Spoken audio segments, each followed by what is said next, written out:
Yeah.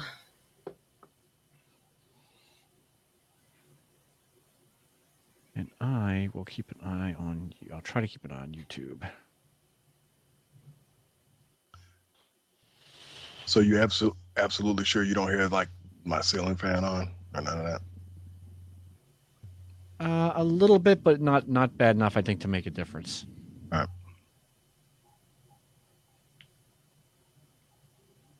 I should be able to get most of that. It's just a little bit of a, but it's not too bad. All right, so you have me on. You have live, right, Jules?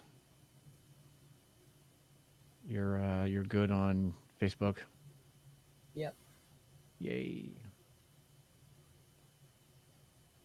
All right. Hey, Chris, with your computer and your equipment, you're on a Mac, right? I am. Yeah. So have you ever cleaned out your fan? Have you ever had to do that? No. I'm just curious. Okay. Not on this one. No, I actually haven't on this one. Well, let me ask you something real quick. So Mhm. if you start hearing your fan a lot, I mean, obviously it's probably dirty. Is it probably about time to just get another computer, or is there a way to? It's hard to get them cleaned out. Yeah. But if it's still working, you should be okay. Maybe if you blow air in it when you have it on, turn it off, unplug it, and then try to blow that air stuff in it. Yeah. Otherwise, there is no real way to get in there. It's You easy. can take it to Apple. Oh, they might clean it there. Yeah. I have that issue with my laptop with the fan.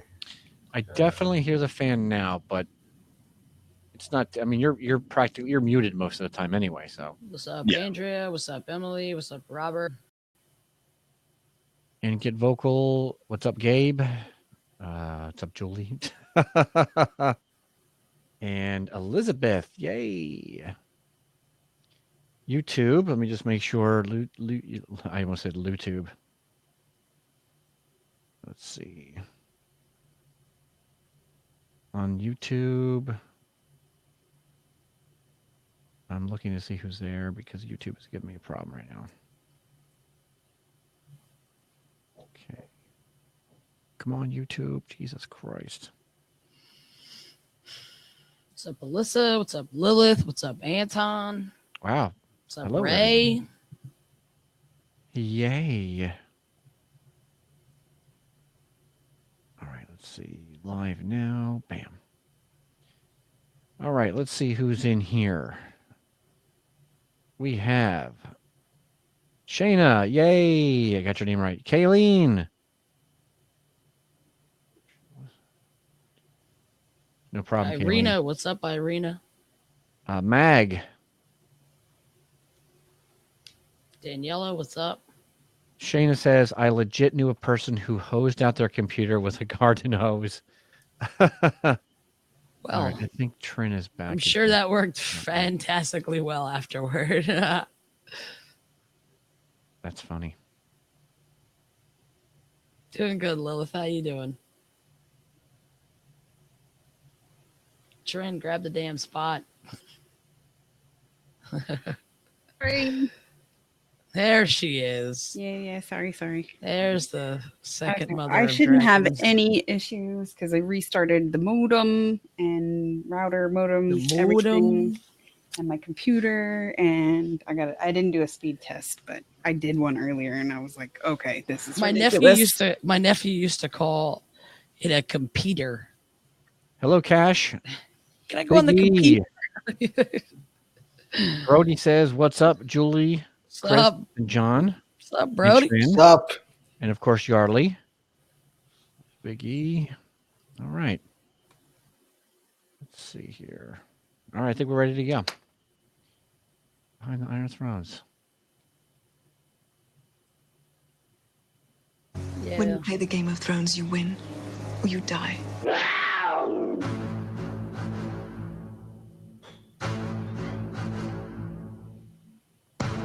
Warning, this podcast contains explicit language and spoilers. Brian got me sick.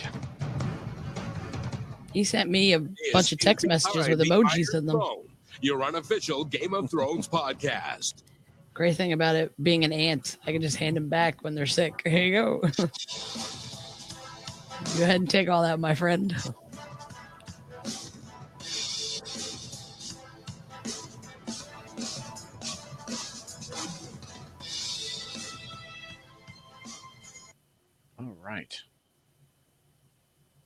Rock and roll. Coochie coo. What's up, Elizabeth?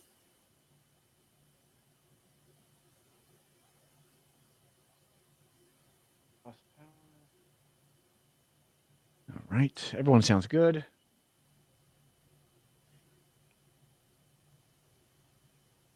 And we go in 3, 2, 1.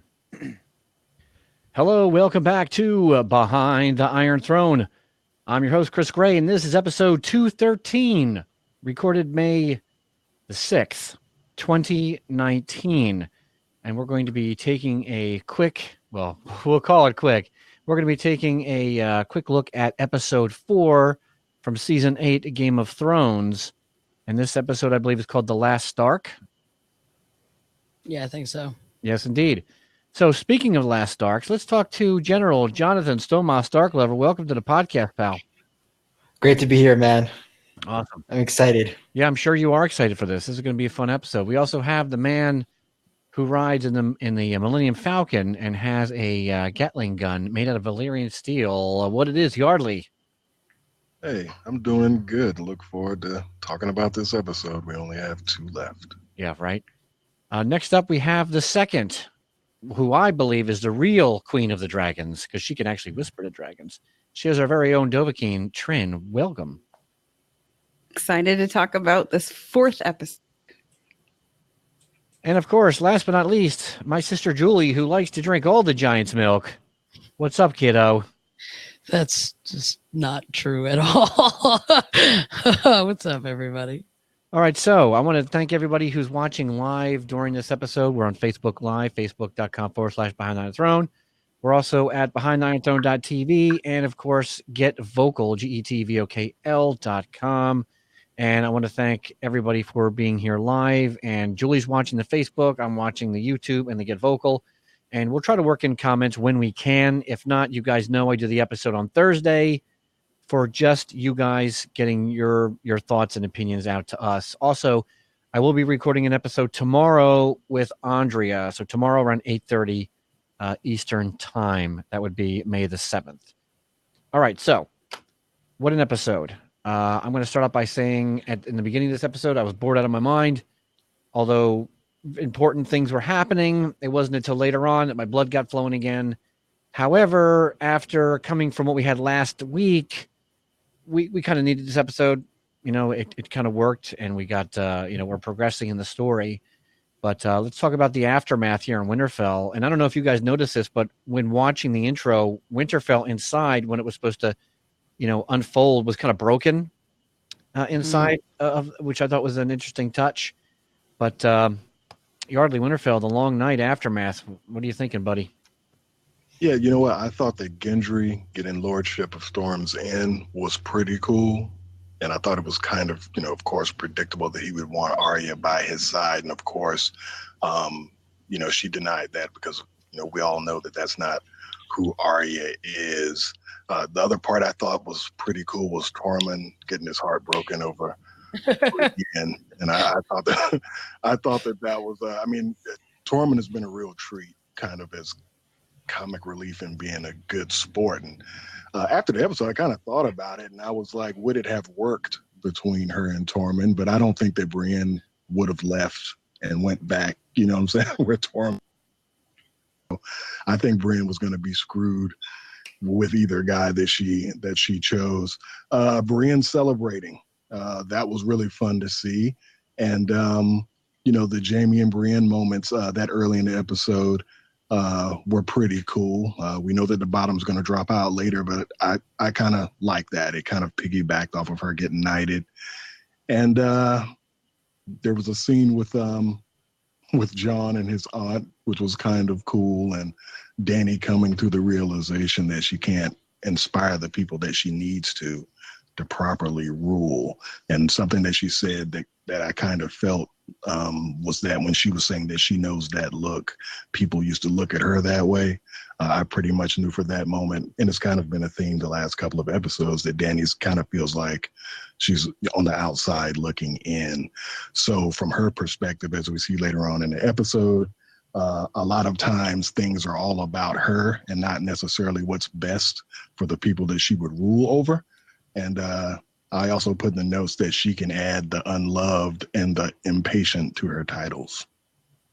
Oh, excellent points. I know that this was kind of an emotional scene, seeing these characters, laying on the pyres. Trin, how about you with the feels in this opening? Oh my gosh. So those tissues that I had from last episode, I used. I was ugly crying during the pyre burning scene, especially when Sansa put that Stark sigil pin on Theon. And then the scenes where they're setting up Dany to go mad in the feast hall or whatever, and Tormund singing the praises of Jon and Varys as concerned advisors. Concerned. Yeah. It was shot in a way that makes me think that they're trying to plant seeds in our mind to guide us to a conclusion about Dany. And it wasn't very subtle. And I don't know if I don't know if I want to fall for it again. Comic relief. Tormund is always comic relief. He got the biggest cock block that we've seen on the show so far. I mean, and then he was crying to the Hound. Come on. That was hilarious. And I thought that the Sansa Hound chat was a great fit and a nice nod to book readers who ship them. I know there's a lot of book readers who ship the Sansa and the Hound. I thought the Gendry Arya was a little bittersweet because he made such an adorable and touching proposal to her, if you go back and watch it. But we all knew what she was going to say. And then the whole Brienne and Jaime scene. On my rewatch, he did sound jealous of Tormund, and he even says that.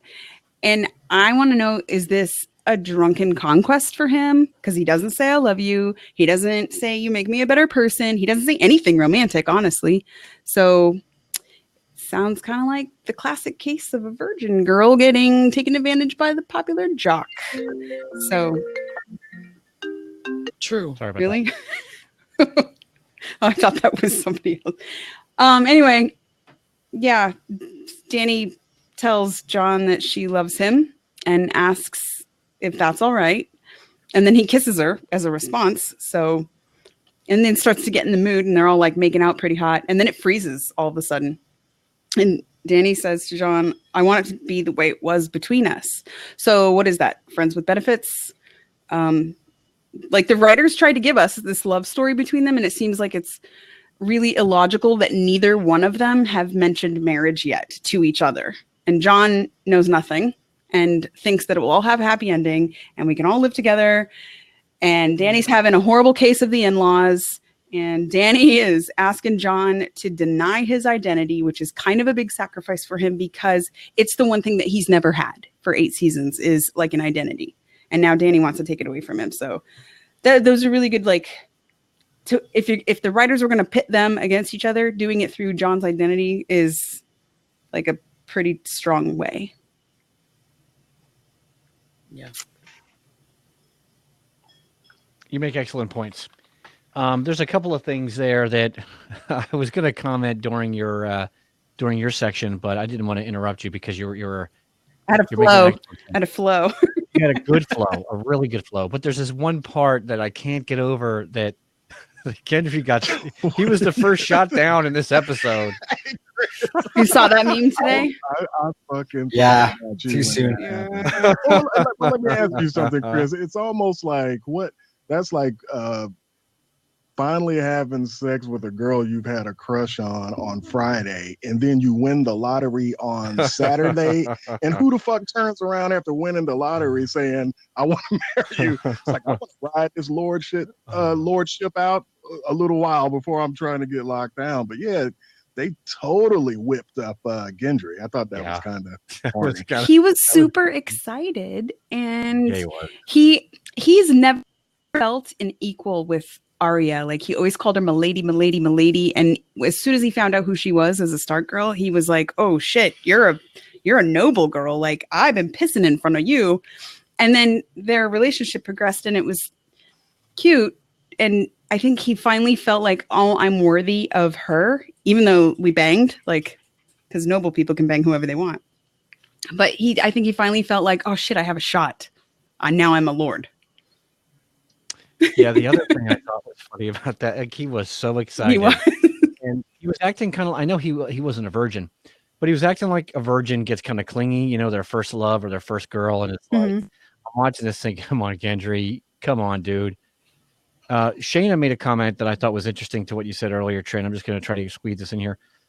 She says, I grew up an only child with few roots like Dany, and her discomfort and feelings of being the outsider when faced with the obvious family connections and atmosphere of the North makes sense. So she's definitely feeling like an outsider.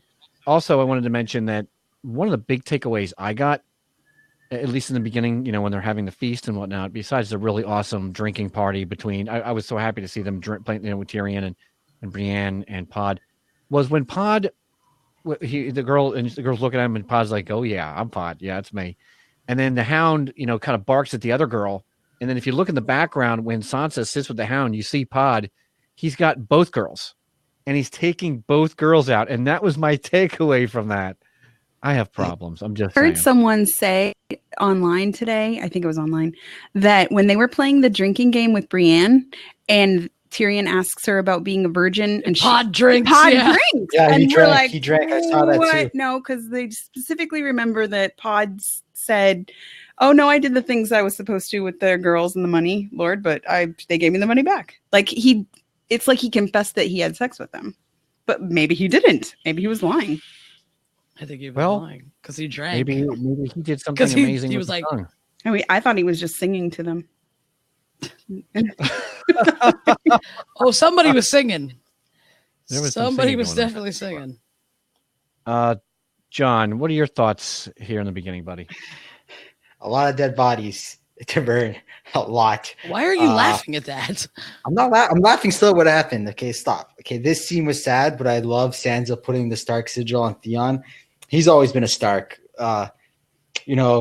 I love Gendry getting Storm's End. I kind of saw that coming, but like everyone else, I felt bad for him that Arya turned him down. But Arya's no lady, and I love that. I love that she was like, "Nope, I'm not doing that." I agree with Trey, and great nod to the books about Sansa Hound. I was on a panel. We talked about that on a panel I did last week. So that was awesome.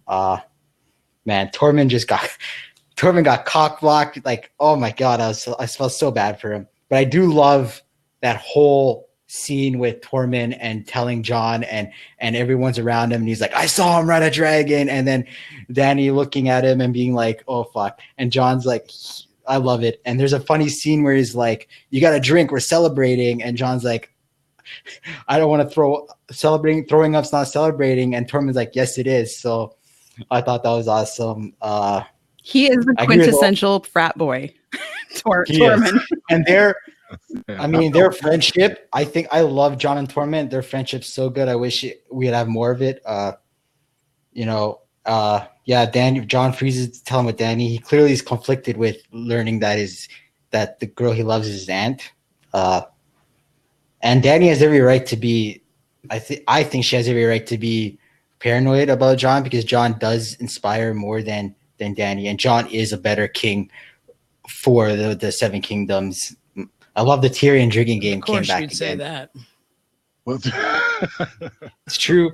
I love the Tyrion drinking game. I thought that was awesome, and I agree with Yarly. Dany can inspire like the way Jon can, and Dany didn't just bring the armies and dragons north. She brought Starbucks north too.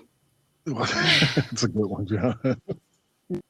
Yeah, but I didn't even notice that when it was on. But I'm saying, but Dany is basically sitting there hearing everybody praise Jon for doing the shit that she was already doing. Right? She's like, oh, really? Riding the dragons and badass. I've been doing this for 3 years. Yeah. Like, you know what I mean? Yep. It seemed like an awkward moment, and she's staring there. And one of the things Big E just said is, "A Targaryen alone in the world is a terrible thing." Aemon said that. Yeah. So everyone drink. Pour one out for Aemon. Aw. It's that family name, man. It's that Yeah. family name is cursed when Seven Kingdoms. I But think he did just you guys get realized. the same- Oh, go ahead. I'm sorry. Did you guys get that same feeling when? I don't know if when everyone's praising Jon, oh, the motherfucker rode on a dragon and he's the fucking king, and then it pans over to Dany and you hear the music and it almost sounds like there's voices, like yelling voices in the music, like a weird, ghostly Feast? whisper, Oh. something like that. And I'm looking at Danny's face, thinking, "Fuck, are they going to do this obvious Oh, Mad yeah. Danny thing? Oh yeah. There's not fucking blows." The camera work, like the zooming Yeah. in, and like it's like almost it's what kind of not like a fish eye lens, but it was very much like they used a different lens and different angle to make her look all like buggy eyed out. They're Of course, setting it up. Yeah. Can't forget about that, right? Julie, you're up. The pyres that was a very emotional scene, obviously, you know, having Jorah there and Danny, and somebody in the chat said it takes Jorah to die before Danny kisses him. Felt bad, but I kind of laughed at that. I thought the Sansa Theon exchange, where she takes the wolf sigil and puts it on him, I thought that was a really nice touch. It was very, very emotional just to see how many pyres there were. And then I really liked John's speech. I thought he's right. You know, listen, these guys, it didn't matter what realm they came from, what house, what sigil, what this, what that. They all fought together as brothers and sisters to push back the dead. That was really emotional. And I thought that was a great way to start the episode. And then we go into this grand hall and everybody's just fucking having a party. And I thought it was the funniest part of the whole episode. Tormund is like, he's crazy. And then he tells John, just drink out of it. And he's like, no, I'm good. I don't want to throw up. It's not, it's like John said, it's not a party. And he's like, since when? And then I really like the drinking game. And I want to give a shout out to Eric G on Facebook because he says, Daenerys Stormborn of House Starbucks, the first of her name, queen of the lattes and the first frappuccino protector of the Grande Cup, the mother of caramel macchiato, the Khaleesi of the iced mocha, the skinny latte, the breaker of double shot espresso, the drinker of pumpkin spice. Yes. Gold star. So I Yes. thought that was very funny. Sorry, everybody, that I missed all your comments. I had to keep that up because I didn't want to miss that. Because Eric, that was fucking hilarious. I didn't even notice it. Mom actually texted me today. She was like, did you notice? And I was like, I didn't see it. So I had to go back and watch it. I'm like, Jesus Christ, here's really a fucking Starbucks cup on the table. I thought it was Photoshopped. Which is like amazing that it would be in there because they Like, have how did many nobody- eyes. Yeah, there's Like, so many people seriously. looking at But listen, all this it happens, post production, and if they found it, they could have edited it out or something. Yeah. Well, I'm sure the replay, they'll probably edit it for the DVD version, but the Danny part, I'm not happy about. I'm not happy with the way they are writing it. I'm not happy with the way they are arcing it. I don't like it. I don't like this at all. Danny is a very complex character. Here you have, and forgive me, but Julie's going to get semi-political, not totally, but I'm a feminist, straight up all the way. And watching and Yardley, you are 100% right. She's been doing this stuff for years.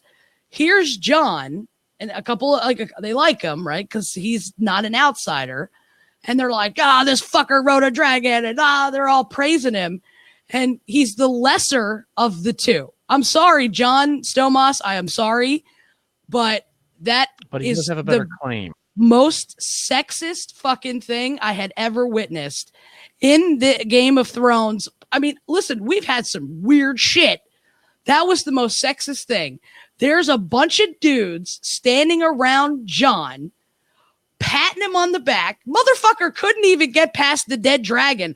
Arya's the one who killed the Night King. A woman stabbed the Night King. Not the Jon Snow, not the massive general, not this amazing dude that is supposed to be like the best fighter ever. Oh my God. No, Arya fucking killed him. Arya fucking killed the Night King because Jon couldn't get around the fucking dragon. So let's praise Jon for doing a BC level work and not like that is so sexist, and it pissed me off so much when I went back and I rewatched it. It made me even more mad the second time around. I don't think that was the intention, though. But that's how it comes across. I know. I think the intention was that that John is inspiring people. He did. I mean, John can't take away from. I don't want to debate this too much because we have to get moving on. But Jon Snow, in and of himself, has been a pretty awesome leader, inspiring people. He's honest. He does have very good qualities compared to. Well, Dany has good qualities also. It's just they're used to her. Or the people that were praising him were wildlings, right? They were the wildling part of the group. If you go back and look, I don't think there was anybody there other than wildlings, or maybe there was a couple of regular Northmen, but they know him. They're familiar with him. And Tormund did say, hail to the Dragon Queen also. I mean, he did toast to her. But she is the outsider. And if you want to go even more technical, and I know Andre will back me up on this, only because I'm not the book expert, he does have a better claim to the throne in terms of this universe. The male line always does. Now, I'm not saying that's fair. It sucks, and I'm sorry about that. But that's just how it is. I'm not saying the male heir isn't. I'm not. That's not what I'm getting upset about. What I'm upset about is you've got all these people praising Jon when Dany is literally sitting there, and you wouldn't be there if her dragons weren't there. You wouldn't be there if her Unsullied weren't there, or the Dothraki, even though the Dothraki weren't very effective in the long term.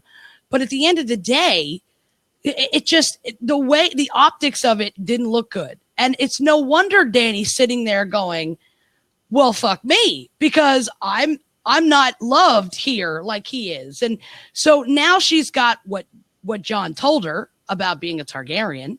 With now this, it's all weighing down on her. And it's doing a disservice to Dany's character, is what I'm trying to say. I think that I agree with the way they wrote it. I see the conflict they're trying to create here, and I feel like it's just a setup to make her break further. Yeah. As we're going to find out later on, because she's going to have more shit fucking happen to her. But I think that Randy in the chat says, I think Tormund was excited his best friend just did a badass thing. Yeah. And Shayna says, Dany is reading the situation wrong. And I think that's the point that the writers are trying to get. Yes. Yeah, exactly. Actually, if this makes you feel better, Julie, they are trying to make us read it wrong.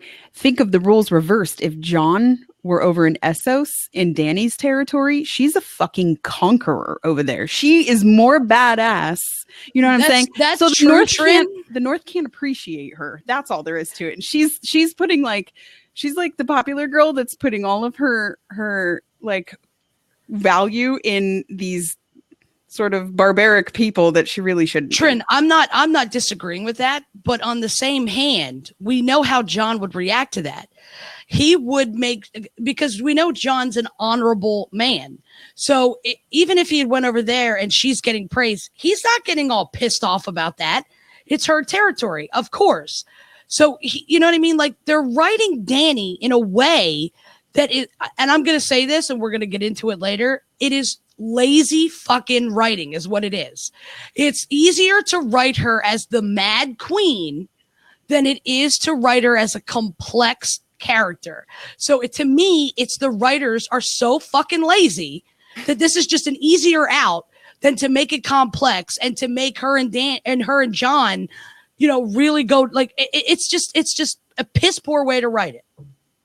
Well, honestly, I don't think that they've been setting this up, though. It's not like this came out of nowhere. They've laid the tracks down that gave them the room to go in this direction, though. So I think we could all go back and kind of draw a path and look at the things that Dany has done and see some of the same habits coming full circle. So I don't know that I can really, kind of agree that this should be surprising. Real quick, I want to read a couple of chats here. Gabe says, so lazy they leave a Starbucks cup on the table. And I laughed out loud in the chat, but I put it in the YouTube chat. So Shayna, I didn't mean that against your comments. Sorry about that. So Randy, I read that one. Biggie says, Jon said it will be corpses if not for Dany and her army. Shayna says they don't think they're excluding her. They're partying with equals right now. Dany doesn't know how to be their equals. Two different cultures is the point she's trying to make. Biggie says she is an outsider, and that's how she felt in that moment. And I think we can all pretty much surmise, and maybe we can agree that they're pushing her in this direction where she's about to break, as we'll see later on, because there's a lot of shit that happens to Dany this episode. But we're going to move on, if that's okay, Joel. You made all the points you need to make. All right, excellent. All right, let's move on. Let's talk about, we all have plans. Everyone's making plans. We're all making plans. Yardley, what kind of plans are happening here? And is Sansa in the right with her troop assessment? Yeah, absolutely. Because we find out that the forces have kind of been evened out. And as we've gone through the series, you would kind of figure as we're headed down the stretch that you want things to be more even and not lopsided, because it just makes for better television. But Sansa, as she's shown all season, is thinking about, the managerial side of things. She's looking out for the troops, knowing that they've just battled for their lives not too long ago. You can't have these same individuals who not only fought a battle, they had to gather up a bunch of bodies. They're even more tired. They need time to kind of recover. I think that Sansa has just been proven that, she's a very thorough person, and her experiences throughout the series have kind of brought her to this place to look at all the different scenarios. That's one of the things that Littlefinger had pointed out to her, that you have to look, forward and ahead. So I think that she was totally in the right by bringing it up. I thought that it was interesting to see Jon trying to support Dany, especially after their earlier conversation. And some of the looks that Dany was giving Tyrion, it kind of seems like some seeds were planted where Dany is even having bigger doubts about Tyrion. And then, of course, we get to the segment where Sansa and Arya pretty much just straight up say that they don't trust Dany. And Arya's comment when they're by the Weirwood tree, when she was saying that she doesn't need allies, I do think that's kind of an arrogant statement that could end up getting her in trouble, because, there are people that led her to the spot that she was, when she killed the Night's King, where, she needed allies when Dondarrion died. She needed an ally when Sandor, helped her out, when they were fighting the Whites on that little balcony thing.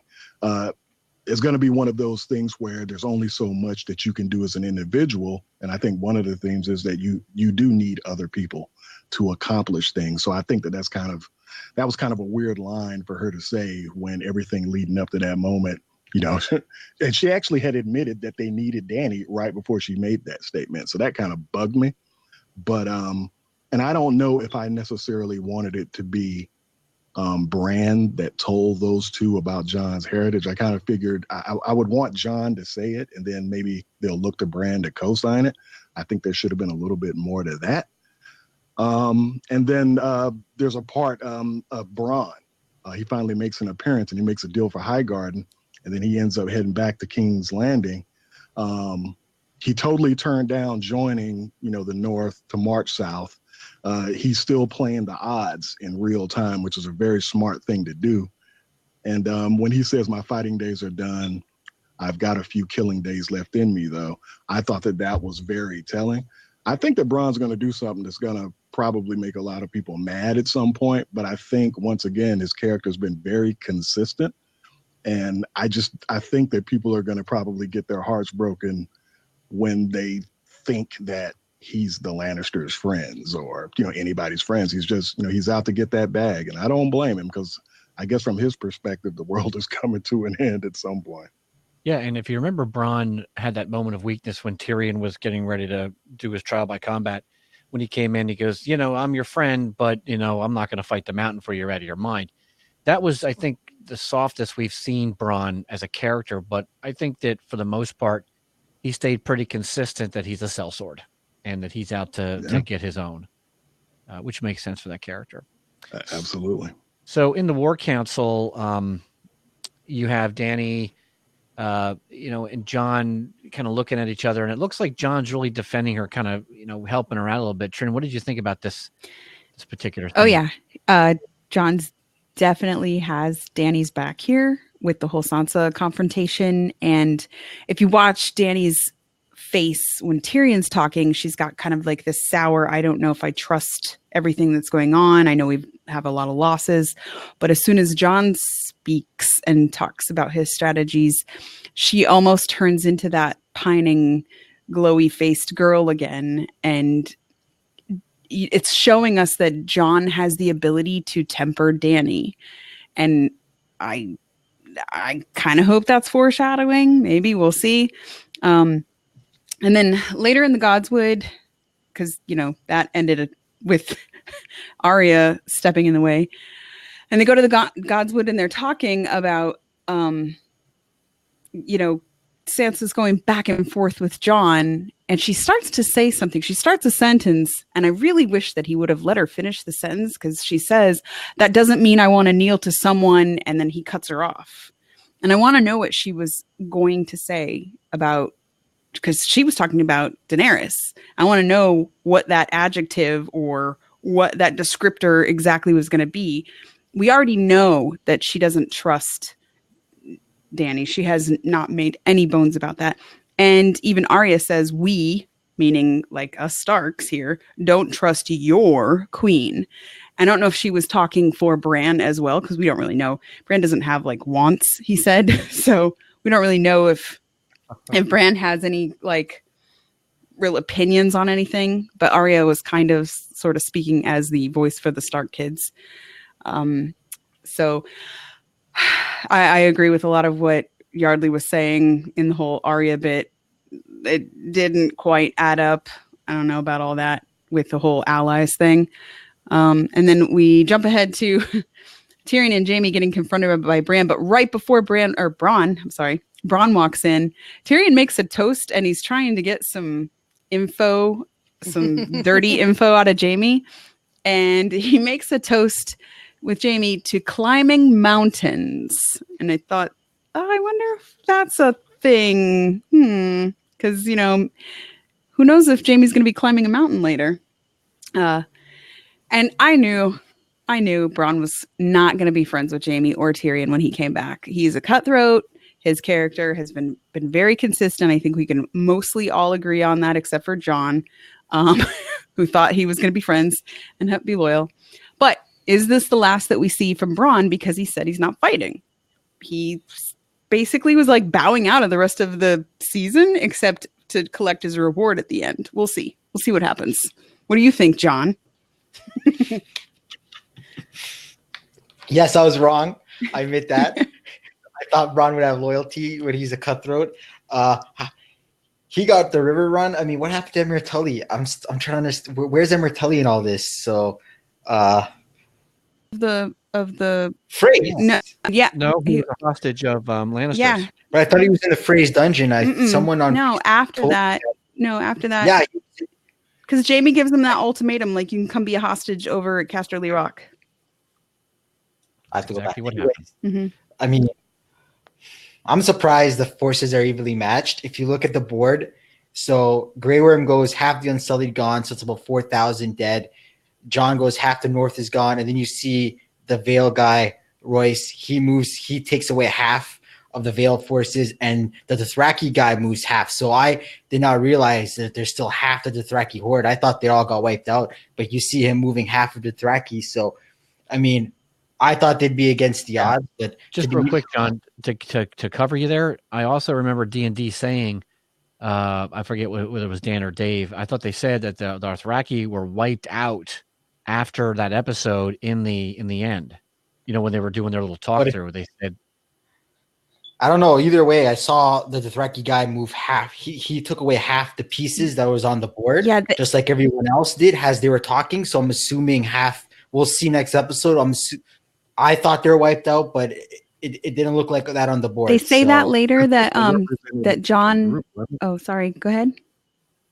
No, I said, Trent, wasn't those pieces that they moved for a different group, though?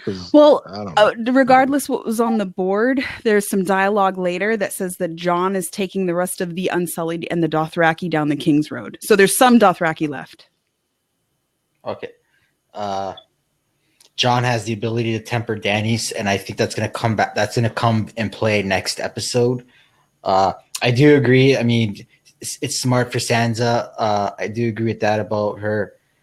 She made a good point about the soldiers need rest because you just fought this grueling battle and now you're ready to march. But I think that I think that's deeper. I don't think Sansa wants any Northmen or Jon or the Vale going south because at times it doesn't pan well for the North to go to south, and I think that's what she's talking about there.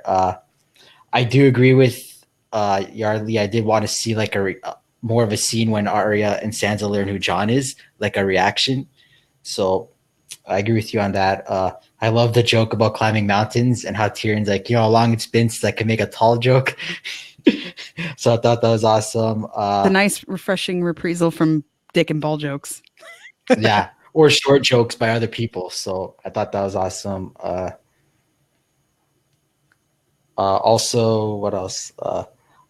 This was very interesting to me, and I'm wondering if it comes back in play. Varys brought up the new Prince of Dorne has sided with Dany. I'm wondering, I don't know if it's just a throwaway line or if that's meant to come back later on. Like, are we going to see Dorne? It's a long shot, but I don't know why D&D would even bring up Dorne. She brought up Yara, and I do think we will see Yara again because I think her arc ties in with Euron's some way. So I see that, but to bring up Dorne just like that, I mean, I have to think. I don't know about you guys, but I gotta. Will we see them again? No. I mean, I'm gonna throw it out to you guys. Because they've mentioned Dorne before without showing them, and they have such a weak storyline in the shows that I think it was just 7 kingdoms. We got to include the 7th one down at the bottom. Yeah. And why would they're in a position, why would they even commit troops or anything like that to even mess around in this? All they have to do is basically just sit back and see what happens. They're very vengeful, though. They hate the Lannisters they just as much as John. I don't think that they'll. John Surback says Dorne stays out of battles, so do. I suspect it's a throwaway line. not really, man. They fought in the war. Real quick, yeah, but that was a long time ago. But here's a quick thought. I keep hearing people say that John is tempering Dany. I don't. I want to agree with this, except for the part where she says, they're talking, and she's like, I can't. They're in the bedroom, and she's worried about everyone following him. She's so worried about losing her power, and then she gives John the ultimatum, like, I told you how we can make it work. You have to get your family to swear that no one's going to ever say anything about your heritage, your bloodline, because you have a stronger claim. And it kind of reminds me of what Sam said back in the crypt. We should be able to, let her heart outrule the crown, whatever it was verbatim, I don't remember. But you get the idea. And it's like, I'm not really seeing this Dany tempering thing going on later on. I think even Varys said that Dany would roll John. Yeah, if he got. And he's paying attention. He's Absolutely. really paying attention. That's a neutral observer there. I said this last week. Jorah was always the cooler head when it came to anything with Dany, and now that he's gone, I think John's going to be that way because he loves her. She loves him. Mm-hmm. She loves power more. Well, that will be determined in the future, but they do make it a point to show like this pattern of him talking to her, grabbing her face and being like, I love you. I don't want the throne. I'm trying to calm you down right now. She's like, yep, fuck you. She's power hungry right now. Julie, you're up, kid. So, when the minute that Jaime entered Brienne's room, I wrote in my thing in my notes. It said yes, because I've been shipping that for a while. We'll get to what happened afterwards because fuck you, Jaime. Anyway, you dick. The Dany and Jon scene in the bedroom was important for a number of different reasons. Number one, it was exactly what I had said when Jon had told her about his lineage. She couldn't stop thinking about it. And it's something that she didn't need to know. Not right then and there. She didn't need to know it. Now she is asking him to not say anything. And Jon is saying, yeah, but I bent the knee. You're my queen. I love you. And Dany is saying, nobody's going to care about that. Nobody in the right people, and we've already started to see who the right people are, don't give a damn if you've bent the knee to me. Don't give a damn if you've sworn allegiance to me. They don't care. You have the better claim. It's not going to matter. And then she makes the comment about something about certain. She said something about people will do something about saying like, with the right information, some people do the whatever with that information, right? I forget what she says, and I apologize for that. I didn't write it down because it happened so fast. But what is most important is Danny says to him, don't tell Sansa, don't tell Arya. She straight up, flat out says to Jon, I don't trust your sister. I don't trust her. And oh my God, Danny was fucking right. Because what does Jon do? He goes out to the weirwood tree in the Godswood and he pulls a fucking Ned Stark. Jon Snow pulled a fucking Ned Stark and he gave information to the wrong fucking person. Because remember, at the end of the day, Sansa was trained and taught by fucking Littlefinger. And he's the one who betrayed Ned Stark. And now Sansa is going to betray Jon Snow. She's already done it because she opened her fucking mouth to Tyrion. So I'm really pissed off about that. Was whole a thing. betrayal though? It's Is a that a fucking betrayal? I It's a don't. fucking betrayal when Okay, Jon let's- says Okay, you okay. have to swear. I'm gonna. That's fine. I'm not gonna argue because when I talk about our next points, I want you to see what I, I got you. say I there. got you. Okay. But what I'm like, but he says, swear to me, swear it to me that you won't say. Arya was like, I swear it. Like it was instantaneous. Sansa's like, I swear, little fucking bitch. Like, no, seriously, I'm so angry at Sansa. It's not even funny. Funny. She is so fucking Mean Girls in that movie. Like, I'm like, I want to just punch her in the fucking face because now that the war is done, right? Now she's got this false sense of confidence. Bitch, in the fucking crypt, you were telling everybody, well, we're going to just die. So let's just be honorable about it. You gave in you threw in the fucking towel and then somehow your sister becomes a hero. And now you're all like big and fucking bad again. Here we go. And it's so fucked up. So but I will say this.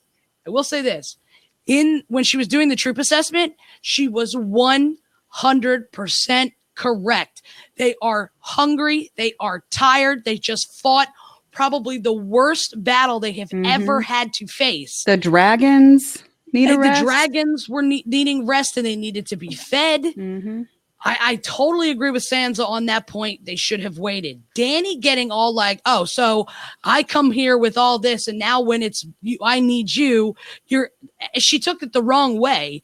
Power. Yeah, what she needed to do was say, you know what, you're right, and I'll call Danny out on this one. You're right. They do need to rest because we did lose a lot of forces. She wants to get down to King's Landing. She wants to get the fucking throne. She wants to go. She doesn't want to be patient and wait. But Jon basically going, okay, yes, my queen, you're right. We'll do whatever you want. You little fucking pussy. Grow a pair. Jon Snow's supposed to be this big bad motherfucker. Stand up and say, no, my men need to rest. My men need to fucking rest. But he's so enamored with the poontang that he can't fucking stand up for what is, somebody in the Facebook chat said it. She's used to the Unsullied who never ask for breaks because they just do what they're commanded to do. She's not used to this. These guys need to rest. They need to rest. You make excellent points. And Julie, you always make me laugh. Sorry. I'll tell you right now, Danny reminds me of Darth Vader, kind of. The power, the dark side, always trying to get power. She's like Darth Danny. Real quick, I just want to read a couple of lines here in the chat that I thought were kind of funny. Let's see. Jon says Danny's losing everything that's important to her. Jorah, Missandei, two dragons. Girl's going to get to a breaking point. Donald says Jon may roll over on little things, but he's not going to stand by while she's trying to roast all of King's Landing. Truth. Jon is not intentionally cruel or capricious. Yep. I totally agree with that. Mm-hmm. John Surback says Jon's an idiot. Always remember, you know nothing. No. Yes. Except he knows what to do with his tongue. That's about it. Shayna says if she was willing to give autonomy to the North as she was to Pike. Donald says it's like Sam said. Jon was willing to give it all up for the betterment of his people. Is Danny able to do the same thing? I don't think so. She doesn't have Jack says Sansa is doing some weird stuff, swearing that she won't tell and lying, then saying what she said to Jaime. Jack says almost like she's the new Littlefinger. Jack in the Box. Welcome, Jack in the Box. Danny wants it her way only. There's always going to be a problem when people in relationships operate as individuals. No way for this to end well. John's asking, did Tyrion know before Sansa told him? It's possible. It's possible because remember, he has that seemed like it. he has that conversation with Bran that we don't hear. Mhm. We don't know what was said. We don't know if Bran thought if we don't fucking make it out of this, he may have said something. I don't know. I feel like Varys and Littlefinger knew years ago. Oh, Varys. Oh. Varys knew. I don't think Littlefinger knew. Also, Donald says, John ordered a blockade, not war. Did people not pay attention to that? Yes, Yeah, he did. like a siege. Yeah, Mhm. siege. And Sabrina says, oof, Julie is on fire. Thank you, Sabrina. I appreciate that. Okay, so I think we killed that down pretty good. Shall we move on to Came draft? back because my next set of notes are totally going to address all that. That's cool though. I'll let Yardley go first. Okay, we're gonna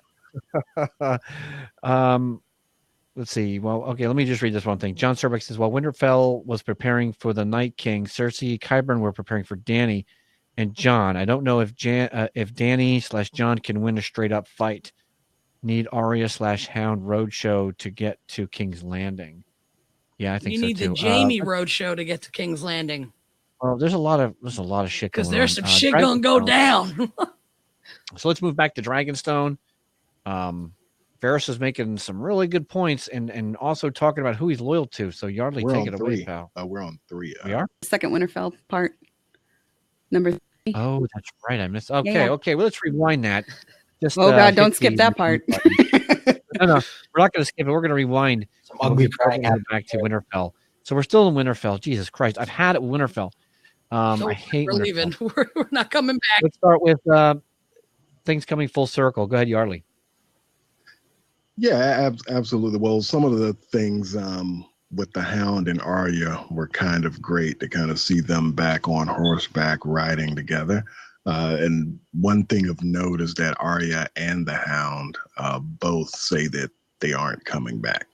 So this could be some type of a foreshadowing because I totally believe that there might be a situation, especially in the upcoming episode, where the Hound will meet up with the Mountain, and my gut's telling me that he's going to get his ass whipped. I mean, to be honest with you, I think that he's going to die up there, and I think that there's a chance that Arya might overreach, and it might end up coming back to bite her. So, as sad as it would be, it could totally be foreshadowing for the future. And also the fact that they not only put it out there, but they put it out there for both of the characters. But I do think that there will be a point where they're both going to, it'll be so cool to see them fight together at some point. So hopefully we'll get that. Sansa telling Tyrion about everything that was going on with Dany. I do think that she felt like, well, she totally knew that she told Tyrion that he was going to tell. That was part of it, but I also believe that she was doing it because she feels like Jon would be a better fit, not only for the North, but for everywhere else. I think that Jon Snow's best attribute throughout this whole series is people just flat out don't think that he'd screw them over. I mean, regardless of if he would be a good ruler, he's someone who has at least built the reputation of being trustworthy. That's why when Tormund sings his praises, he's singing his praises from the standpoint of this is a guy who, saved the wildlings and had an opportunity to kill him and didn't. So, that's one of those things. And also the closing out of Tormund, Sam, and Gilly's arcs. I know that other people on the panel will probably have a lot more to say about that, but quietly, they got those characters off of the show, really quickly. And I think Ghost went with Tormund, correct? Yeah. Yeah. And yay, Ghost. Yay. Yeah. With minus Ghost half went an ear. Yeah, absolutely. But just knowing that those characters are going home. So if nothing else happens with, no matter what happens all the way out, we know that a person like Sam and Gilly are going to be isolated from it. And Gilly, of course, is pregnant. I think that is cool. And the other part of the sequence was Varys speaking on Danny having a misguided plan, kind of echoing some of the things that Tyrion had said. And then, of course, the big ambush where Viserion gets killed by Euron. And Missandei, of course, is captured off screen. And I really hate when they do those types of things where they, do something like capture somebody, but we didn't see it. And we didn't really see much of a fight on the high seas. Being a person who used to watch Black Sails and seeing those awesome sea battles, it was kind of underwhelming, especially considering that some of the artillery that they had. But yeah, that was a good sequence of things. But I think my favorite up to this point was probably that short snippet of Arya and the Hound, and of course Viserion catching it. I thought that he would have died in the last episode, and to be honest with you, outside of the cool visual, I kind of feel like they should have let him die in the last episode, and then we get a little bit more of Danny talking about, her child had died. But yeah, it was pretty cool. Okay. John Surback says, "Why are so many huge things happening off screen this season?" They don't have time to put it on. Yeah, it's they all don't have time. and they don't have money for it. Mm-hmm. Another thing you pointed out was the closing of Sam and Gilly and Tormund in their arcs. Very subtle way, get them out, kind of like, hey, see you later, goodbye, going up north, going to go hang out. And I thought that was good. And I wonder if people are still going to have the theory. Well, I know that there's still the theory that Sam is the narrator. I wonder if people still believe that for the show or if that's just going to be strictly for the books. Well, he can't narrate going home. Yeah. You know what I mean? He doesn't see anything. So let's go to Trin. Trin, I know you got a lot for this particular section as well. So it is with your stuff. At one point when Arya and the Hound are together, she makes this comment kind of snide. I don't like heroes, because he was saying, oh, you're a hero. She don't like heroes. She had literally, in the scene before this, just found out the truth about her brother/cousin. And so I thought that was kind of interesting that they would go right into that. I was really happy that my prediction of Arya and the Hound, and I think I specifically said this a year ago, that Arya and the Hound will travel alone together back to King's Landing on their respective missions, because he's always had that mission of the mountain and she's always had Cersei at the top of her list.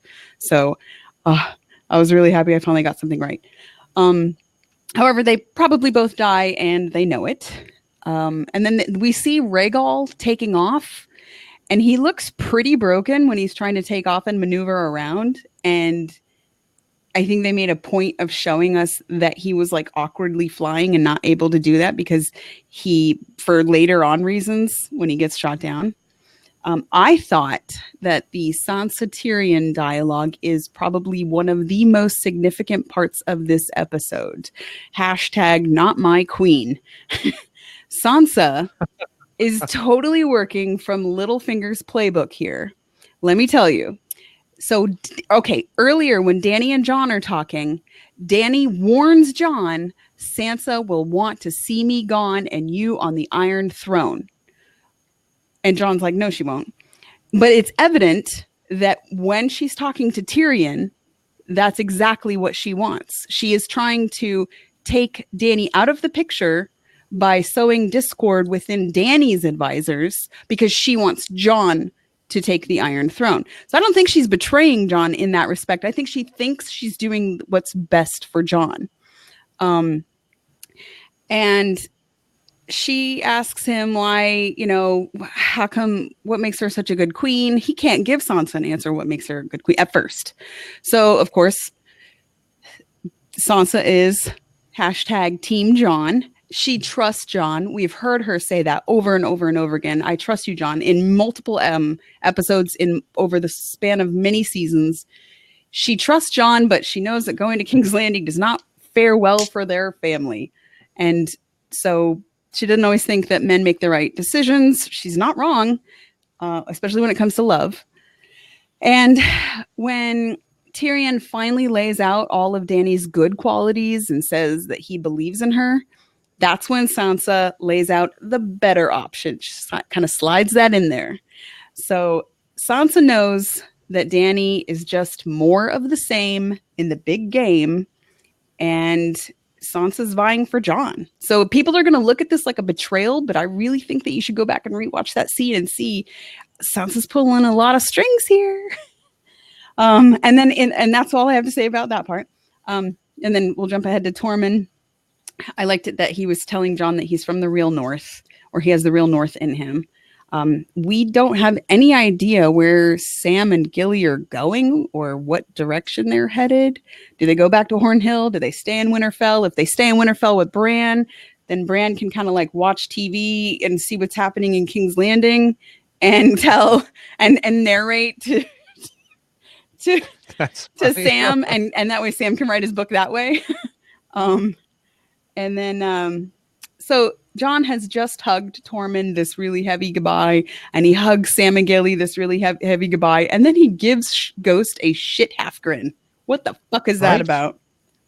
Right. This like, is what- your like magical animal that you have a connection with, and all you can't even like familiar. can't even hug him. Come on, man. It saved your ass multiple And, times. and this was huge on the internet today. Everybody's freaking out, flipping out about this. Like, why didn't Oh, yeah. Johnny at least scratch his Oh, yeah. ear, his good ear or something? You know, like, I think this is supposed to mean that Jon is giving up his Stark side for the Targaryen side. Maybe that's what that's supposed to signal to us. I don't know. But a nice pat on the head would have Right? been nice, you know. Like, I mean, they've been fast friends for a long time. I don't know. That is. And then the sound of Ghost crying Yeah. Shayna Like, it says killed me. drugs are expensive. killed me. John has had a new pet. Oh, because his excuse is he had a new pet from Jack in the Box. Yeah, not Well, anymore. not anymore. Okay. You made a lot of points, and I think you're right. I think we all need to go back and rewatch those scenes play out, because I think it's foreshadowing, guys, and you're At right. the end of this season, you're gonna go back and watch all the Sansa dialogue and be like, "Fuck, that girl was pulling Yeah. all the strings." She's Littlefinger Part 2. Well, And a lot if of you look in at the chat are- Littlefinger, he literally was the catalyst for everything. Yeah. And But a Right. lot of- That's by not something we should small applaud, Trin. no, Fucking Sansa. A. Sansa, I think, is doing it with the best intentions, being that she wants to put Jon on the throne and get rid of the Mad Oh Queen my Daenerys. God. Oh my Not a bad All idea. right, John, are you ready? God. All right, go ahead. I'm Go ready. ahead there, John. I'm ready. Jonas.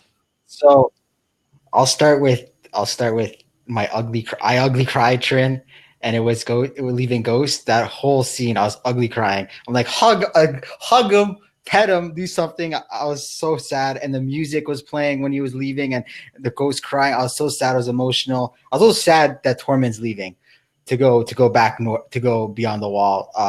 I thought he would go with him, but I guess his fighting days are over. I was sad because they have such a good friendship, and where it came from, like they were bitter enemies. Like they were fighting each other, and then they became really good friends, like just like that. And that's just goes to Jon's character, how he could just, win everyone over. I did not get any indication that Sam and Gilly are leaving Winterfell. It didn't look like. I think they were just seeing Jon off. That's just my opinion, but I do think their arc is over. But I think he's staying in Winterfell. He's never really, like, Hornhill has never been his true home. I think he's going to stay in Winterfell. I didn't get any indication he was leaving. I'm glad that Gilly's pregnant. I agree with you, Trin, about Sansa, everything. I'm glad she told Tyrion, because I think people need to start knowing who Jon really is, because Dany is going to be, she's on the tipping point of madness. That Targaryen madness is coming to play, and there needs to be another option too with what's going to happen next episode. So I agree with you, like, on that. And Arya and the Hound heading to King's Landing, but I think only one's coming back, and I think Arya is coming back. I think the Hound is dying, and I think we're going to get the Clegane Bowl that we've all been wanting You want for Arya years to and come years. Of course he does. He's a Arya's Stark coming back. lover. I can't see her dying. She's not dying. Wanna No more make a Starks bet? are dying. Okay, they're all living. I'll Okay. make a bet. What is she going to do back in Winterfell? So I just think that Nothing. because she I don't think she's going back to Winterfell, but I don't think she's dying. I think she's going to go to maybe Bravos or something and just become a faceless. You know a what she full-out said? She wanted to faceless go man. west of Westeros. Oh yeah, that's right. Mhm. Yeah. So, I mean, if she lives, that's what I see her doing. She's coming to I think America. that not to do too much. not to Arya do too many- 2020. Here we go. Not for too many predictions, but we know that the Hound's saying he has work to do down south, and Arya has work to do down south, and they're setting it up to be very, very obvious that a Clegane Bowl and the execution of Cersei from Arya. However, I don't think that's going to It's play out. Not. No, I don't think Arya is going to kill Cersei. I think another character that's going down south is going to kill Cersei, but we can get into that later. That's all I really have to say. I don't want to go too much with Tyrion and Sansa because I agree with everything Okay, Trent fair said. enough. Jules, you're up. I disagree with what Trent said. The only reason why I'm saying this is It makes the to show me- interesting. It's true. To me, it is a betrayal because Jon asks her directly, you have to swear not to say anything.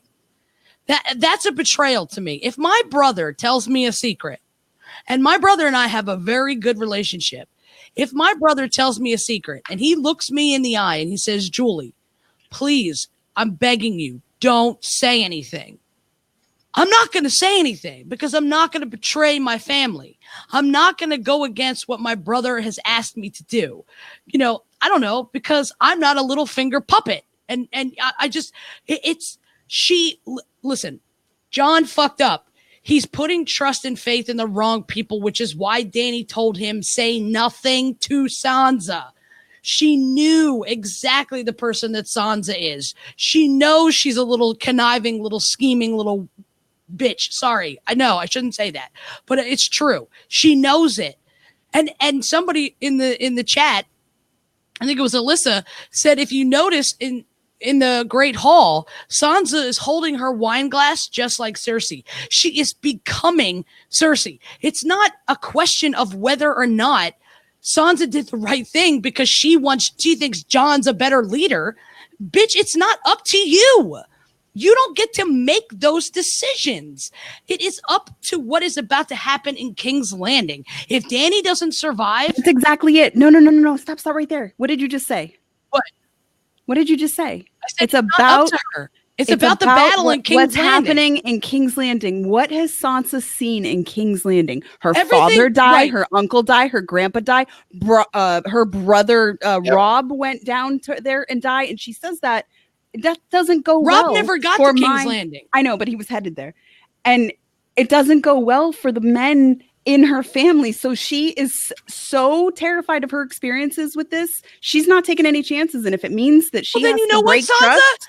Get on your fucking horse and you go to King's Landing. If you're so worried about the men in your family, listen, no, straight up. If you're so fucking worried about the men in your family going to King's Landing, get on your fucking horse and go take care of Cersei yourself. You're sitting up in Winterfell. Doing what she knows And then how to you do, say, and that's it. right, exactly. She knows how to do this. She Mhm. talks. Nah, nah, nah, nah, nah. I'm Sansa. I'm prim and I'm proper. I'm so perfect. Look at me. Nah, nah, nah. And then this is the problem. She's not like that anymore. Bullshit. Come on. Sansa has become a very Manipulative strong character. person. Oh, yeah. And Mhm. that's the Yeah. problem. She goes and who does she tell?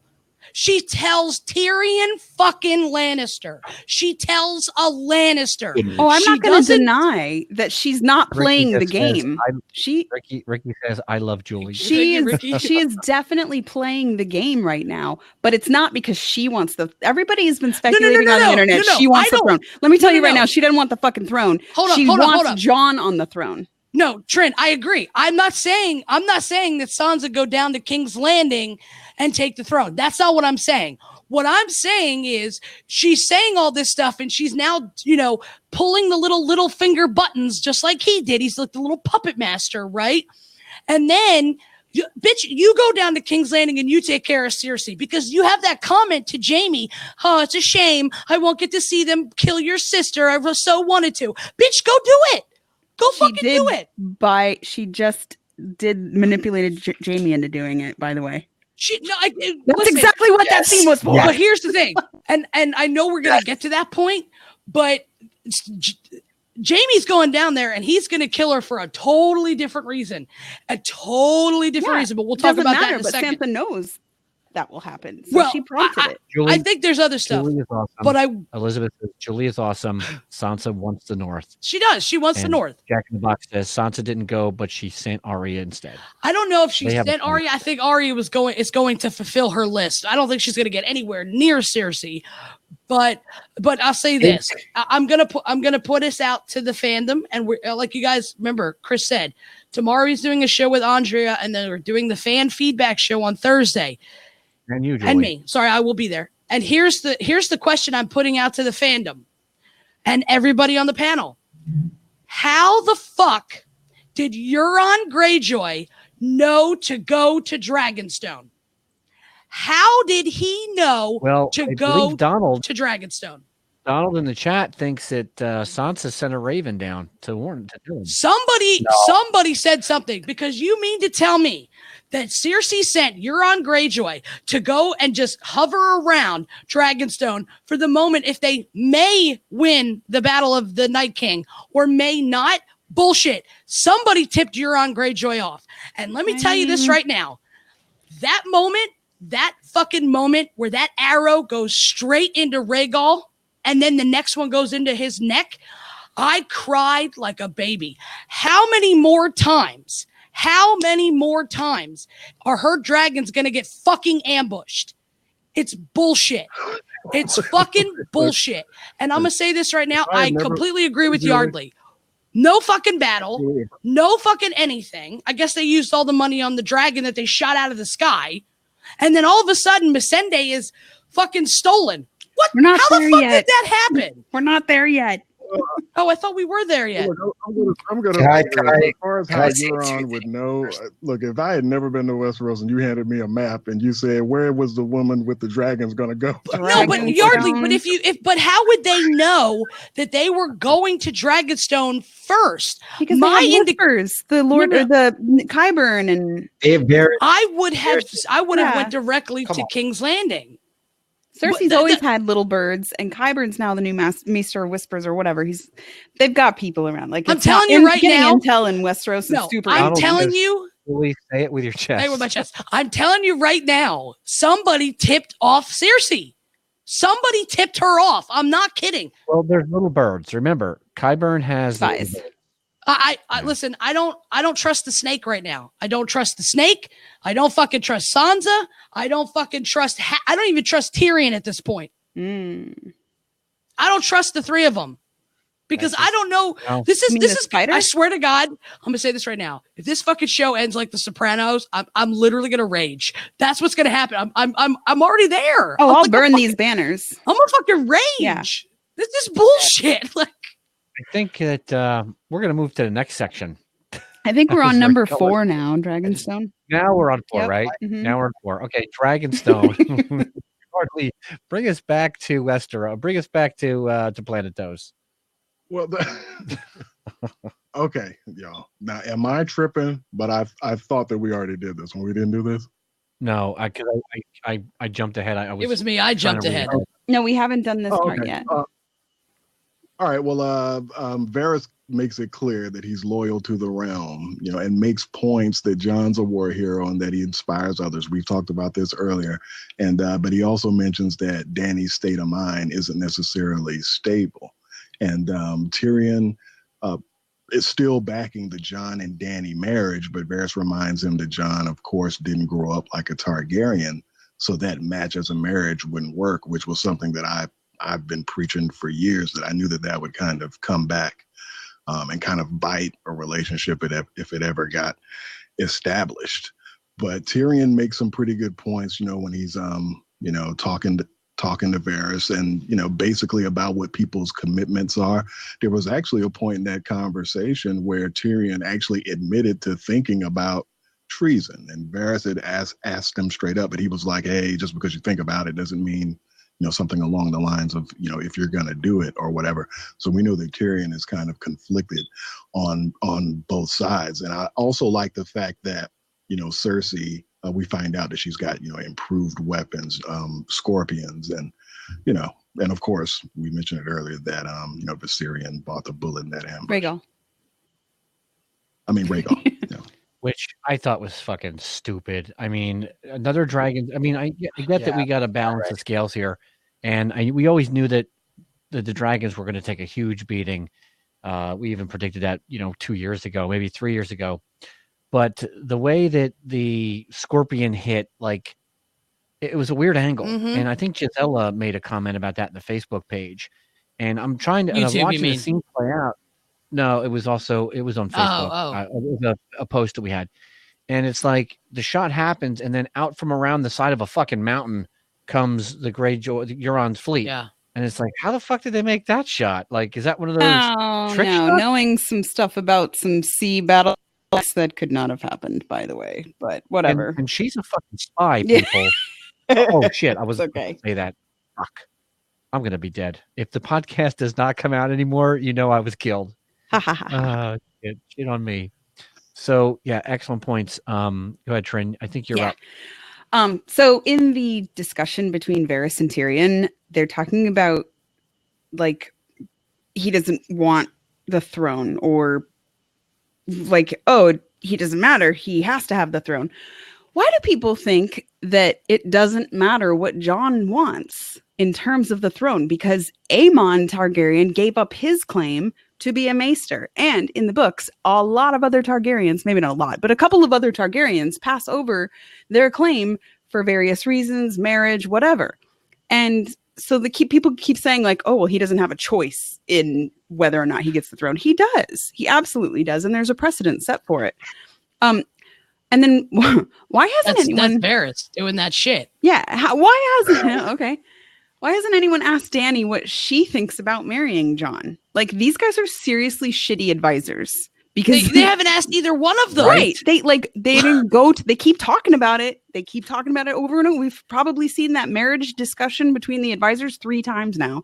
Yeah, and then what does he say about the whole thing about, because Tyrion goes, well, it's the Targaryens have married like that all the time. And then Varys says, is it customary up in the north to marry your aunt? It's like, who fucking cares if it's customary in the north? yeah. Well, that's Who because cares? Jon didn't grow up that way, but whatever. We've seen him kiss Dany since then, He's so a I think bastard. it's a moot point. They still love each other, and they've shown us they still love each other, even though they've both found out. So anyway, so they're shit advisors. Whatever. Moving on. They're really, really bad. Yeah. Like, they're really bad. Yeah. One's drunk half the time. Mm-hmm. I do want to say that from my spy background, I think I've been on helicopters, combat helicopters before, and like Dany in that scene is a pro fucking combat pilot. Like the way that she was plunging in and then she turns Drogon, like you could tell she's got some serious combat warrior thing going on. Like I don't know what she was channeling, but she's rocking it and so fierce. I'm so impressed with her abilities here. I don't know if this is meant to foreshadow her fierceness on Dragonback, maybe in the next episode, but she didn't do anything to anybody. She didn't kill anybody. She didn't, spray any fire out of Drogon. However, those maneuvers were tactically really good. And then you see, the entire fleet's gone and it looks like only a handful of people are left over. And then Missandei is kidnapped or she's gone. So you're like, oh, well, there goes the neighborhood. Literally no one's Welcome back to Dragonstone. Yeah. Yeah, that whole fleet getting destroyed, and there's like hardly anybody left. It was like, okay, I don't think that that the odds are even. I almost think that Cersei may have the upper hand. We still got Jon And coming. everyone, that's true. You still have Jon coming, but it's funny because a lot of people keep saying, "Oh, Cersei's not a big threat. She's not the big bad guy. The Night King was the big bad guy," but Cersei is out maneuvering Dany in many different ways and a lot of different times so far. And she's winning so far. See. And I think I agree. So I agree as well. John, you're up there, Buckaroo. So I'll start with the ambush. It was in Spies. Let's not forget that Euron Greyjoy ambushed her fleet in season 7. So That's true. it's not spies, Yeah. it's just tactical. He He's just a happened really to be great the fucking pirate. Dragonstone, And just waiting with a fucking why not? with the fucking thing. Come you're- on, He just happened to be fucking in waiting there. where I'm with the Casterly fucking Rock. Scorpio? Look at the Come geographics. on. Hold on a sec. Can I talk? I can't Come talk, on. really. Okay. If you look at the map, you have to pass Dragonstone to get the King's Landing. From Right, White why Harbor. isn't he Okay. sitting at the fucking So, harbor in fucking actual- King's Landing? Let John Oh my God. finish because he gets very sensitive. Go ahead, John. Okay. So and with Qyburn's spies knowing that a fleet just left White Harbor, it's natural to think you're going to There step were up no defenses. So I got that. Okay. What you said, Trin, about the maneuvering, I posted something about about the trailer for next week, and I free-framed the sun. Danny's going to come at an angle that's going that those scorpions Them. will be obsolete because she's not just blinds them. That scorpion can only go up so much, right? So she's gonna go Nice. far. I think what she's gonna do, and she's gonna do the King's Landing too, is she's gonna go so far up above them, and then she's gonna That's go what she down, was and then she's gonna practicing go for down, and then today she's gonna- or last night on the episode. so she's gonna go down, lay fire on one, and then because she's on top, she could just do that laying fire that she I did hope at we the see something field like of that. fire. Boom! I think that's I think how you obsolete that. So I think that's gonna happen because I don't think you're gonna die. I don't think it would be such terrible writing if you're gonna kill Yeah. Drogon again No, with that the would same be weapon. that would be sloppy, and Drogon lazy just writing come on, for it's sure. sloppy. D&D, as much as you can hate, they don't do that kind of thing. So there's that. Varys makes it. Varys is loyal to the crowd. I think he's siding with John at this point, and I think he's got something up his sleeve because he's more worried about Dany. So the fleet gets destroyed. You know, they don't have a lot of manpower. He's more worried about what Dany will do more than worried about the battle, which tells me he's got something up his sleeve. And I'm a big Black Sails fan, just like you, Riley. Those things went through those ships easier than cannon fire went through those ships. I just want to say that. That's how, I don't know. That's really impressive. What else do I got here? Other than that, I agree with you on Trey. No one's asking Dany about marriage. So that's pretty much it I got. Oh, and by the way, Varys is not a merman. Nope. No, it's not. Jack in the Box says the merman, but I'm going to say there's this big theory that and you guys know that I don't wear the theory hat. I don't wear the tinfoil. That's just not. It takes a lot of shit to you'd have to really, really work hard to prove that any of these theories are real to me. But that's who I am, Or Andrea, she's theory queen. She's awesome at that stuff, not me. So there's a big theory that Varys is a merman, and he's laying on the beach, choking, spitting water out. He's no fucking merman. And you see his legs. They made a point to shoot so that we could see his legs at an angle. He has legs. He is not John, a I have a merman. question because somebody brought it up in the Terrible. chat. How long do you think it takes to reload those scorpions? It would take, put in there a few seconds, probably But they're 10, huge, 10, aren't they? 20 seconds. Wouldn't I it would take think, like maybe. They're huge. If he's got if he's got people Yeah, manning that's it, like true. if he's got one guy sitting there and two like people, it ordnance could take a few loaders? seconds. Just by the way the trailer looked, because if you watch the end of the trailer, Euron is shielding his eyes, so she's coming at an angle, like he's getting fucked next week, man. I'm telling you, she's pissed. She's on the breaking point of, and I got a feeling that he's getting destroyed. I That would fleet's love getting to see burned that. next week. But anger does make us do dumb things. But notice she was on the verge of going right at him, and then cooler head prevailed, and she turned. Like she was great. Yeah. She's ready. She's going in there, and they're ready. And she's like last minute, she turned away. So I think there's still, like I said, she's on the tipping point. Okay. Julie, you're up. Yeah, she turns away and leaves her fleet vulnerable. And now almost all of her Unsullied are dead. When you strike from a place of fear, you leave yourself vulnerable. And that is exactly where Dany is right now. She is so angry. She is so mad. So far, she's walked on to soil in Westeros and lost 2 fucking dragons. Nobody gives a damn. Nobody thanks her for coming to try to save them and help them. She could have just said, fuck you. I'm marching. Well, she did get some thanks though. She did. Yeah, Like she got Tormund John's did, pick. That's what she cheers. got. Whoop-de fucking do. Okay. But what I'm saying is she is now in a place of fear. She has a fear. I mean, literally, watched her dragon die again, another one right in front of her.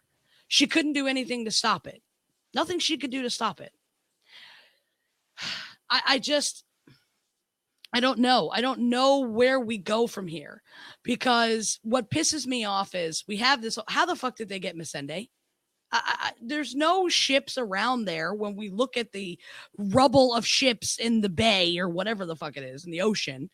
It's just, I mean, we knew that what was coming to an extent, but I think Dany left herself vulnerable, and this is the problem. And somebody brought it up in the Facebook chat. You are at war. You have to be prepared for everything. Why is Rhaegal, who's hurt, why is he flying so low? And why is he flying so close? He should be held back. So, I mean, in essence, I feel bad that she lost another dragon, but she kind of put that on herself because of and again, I agree. There's no fucking way that shot goes around the mountain, whatever. They do this weird scene, though, where it looks like the dragons are at Dragonstone. And then it's like they curve around and they're kind of like doing that whole, we're flying around Dragonstone Castle. Yeah. And then they get shot down. So you almost feel like they made it home. Right. But at that point, if that was the case, then she should have landed and told, like, whatever she tells the dragon in dragon speak. I don't even know. Right. Go to your cave. Go to your cave. Go eat some food. Because he's still hurt. Yes, and he Trin, is. You're right. His maneuvering is bad because. Absolutely. And they made it a point to show that he couldn't run to take off. Like Dany. And when he was like flapping, he was kind of like sideways and trying to like help like get the and then when Jon leaves Ghost, right? Why aren't you riding on Rhaegal? And he goes, well, he's hurt. He doesn't need me on him as well to weigh him down more. So everybody fucking knows that the dragon is vulnerable. But Dany's like, let's fly around. Like, this was stupid on her part, and she should have known better. She honestly should have known better, because she left herself vulnerable when they went over the wall. She lost one of her children, and now she's lost another one. And the only one you've got left is Drogon. If something happens to Drogon, that's ball game. That's ball game. You've got nothing. You've got no fucking army left. You've got, I don't know how many forces Jon has, but it doesn't matter. But I wanted to also bring up when Jon's leaving and all that stuff. To me, it felt like a goodbye. Like, we're saying goodbye to Jon Snow. I don't know what significance that is, because he says goodbye to Tormund, and Tormund says, I'm going back north. That's where I'm meant to be. And he tells him to take Ghost. At what point does Jon part with Ghost? But he's right. He needs to be up there. He'll be much better up there. He'll be able to run and be free.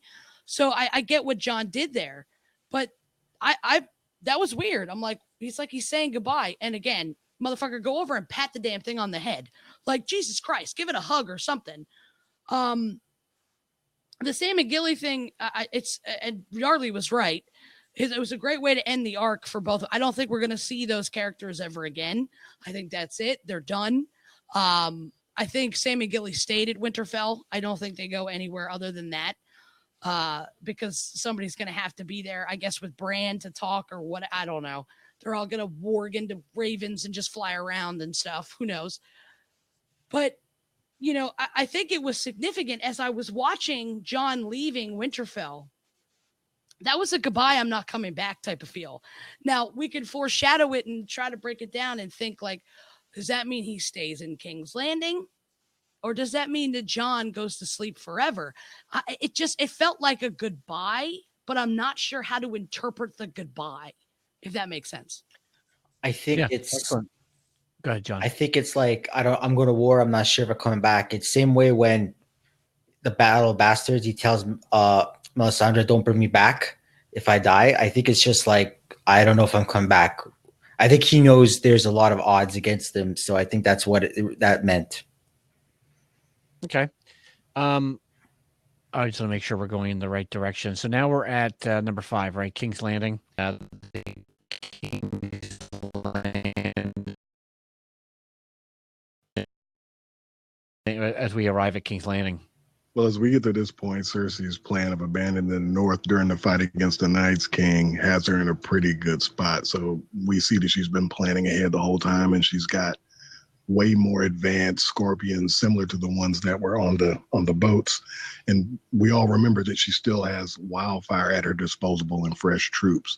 So her using the people of King's Landing to her advantage, which she was explaining to Euron, it totally appears that Dany is basically fallen into the trap that she's been advised against the whole episode. So Cersei is also, where she's using Jaime's baby as a way to kind of solidify Euron's loyalty. So Cersei, honestly, she's just in a good spot, and I can't blame her for being a little confident. Yeah. Trin. This scene with Cersei, she makes it a point to say as she's walking by Missandei, so much for the breaker of chains. She's baiting Missandei just as much as she's baiting Dany, or therefore baiting Dany, and she's doing it in a masterful way. And I couldn't agree more with what Yardley has to say. Like, she knows exactly what her strengths are, and she's going to play them, and she knows I don't know how she knows what Dany's weaknesses are. I think she's just assuming, but she's going to play them. I almost felt like this is like a Ramsay kind of move, what she's doing with Missandei. Oh, yeah. And Like with when Ramsay did it with Rickon. With Rickon, and he did zigzag. Totally. Yeah, it's a total asshole move. Yeah. Like that's just an asshole move. You know what I mean? John. If we're seeing Wildfire, I think it's going to be Shade's Reminiscences of the Mad King. I think she's going to have it stored just in case she's near defeat. Because I think at this point she's ruling not for the future, but because what if she stay out of the fight? That's a smart move on her point. But what if they lost? Now you got the Night Army coming. You don't have Dragon Glass. Wildfire. I mean, I don't want to get into that. Wildfire can't be used in a land battle. So you're going up against the Night King with no Valyrian Steel, no Dragon Glass. So I think she's always been playing like, I don't have a lot long to rule. So I think if it gets to the point where she knows she's losing, like the Mad King, I could see that Wildfire being like, it's all underneath King's Landing. I'm going to explode it. And then that's where Jaime could be like, reminiscent of the Mad King and kill Cersei. I wonder what happens when Euron, because we'll get later on. I wonder what happens when Euron finds out that baby's not his. That's going to be very interesting. So that's. If he finds out at all. I think he's going to find out. He's going to find out because Jaime's coming on his way. There's going to be I think he's going to find out. Because how does Tyrion know? Wait, that's in the last section. Okay, I'm pretty much done with what I got to say here. So Stomaz, you're funny. All right, Jules. This was a significant scene in the entire episode, and it sets up episode 5 and 6, in my opinion. She has Missandei, and Trin, you're right. She's playing a mindfuckery game with Missandei. So much for the breaker of chains. Like, so arrogant of her. But she has every right to be arrogant, because at the end of the day, she has 20,000 gold company. We don't even know how many Lannisters she has, but now she just has been told one of the 2 remaining dragons has been taken out. Now you only have to contend with 1 dragon, and you've got plenty of scorpions to shoot at a lifetime, and she's not worried, and she shouldn't be. And Yardley's right. She's playing from a place of strength right now. She has been preparing to face Dany the whole time. Maybe that's arrogant of her too. John made mention, like, what if, the North doesn't win and now the Night King's coming? That was a big what if, but you have to prepare for that, right? Not Cersei. No, she's like, fuck you. I'm preparing for Dany. I don't fucking care if the Night King comes, because I guarantee you she had a plan for that. She had a plan for the Night King. What it was, I don't know. Well, obviously we're never going to know, but this puts Cersei in such a fantastic position, And she has every right to stand up there with that smug face of hers and be arrogant. She has every right, because what does Dany have now? She's got one dragon who's really hungry and hardly any army. And she knows, because Euron told her, I took out all the ships. Cersei's in a fantastic position right now. I said this 2 years ago. Don't underestimate her. And people laughed at me. I'm not going to point fingers, John. But somebody kept saying, "Oh, she's not strong." John said, and I'm just saying, John. It's not her. I'm teasing you, John. No, but it's not her. All right. Her advisors. It doesn't matter. I know. I understand. She's at a place, but I think she's just playing it as day by day. I don't think she sees a future. I mean, that's just what I think.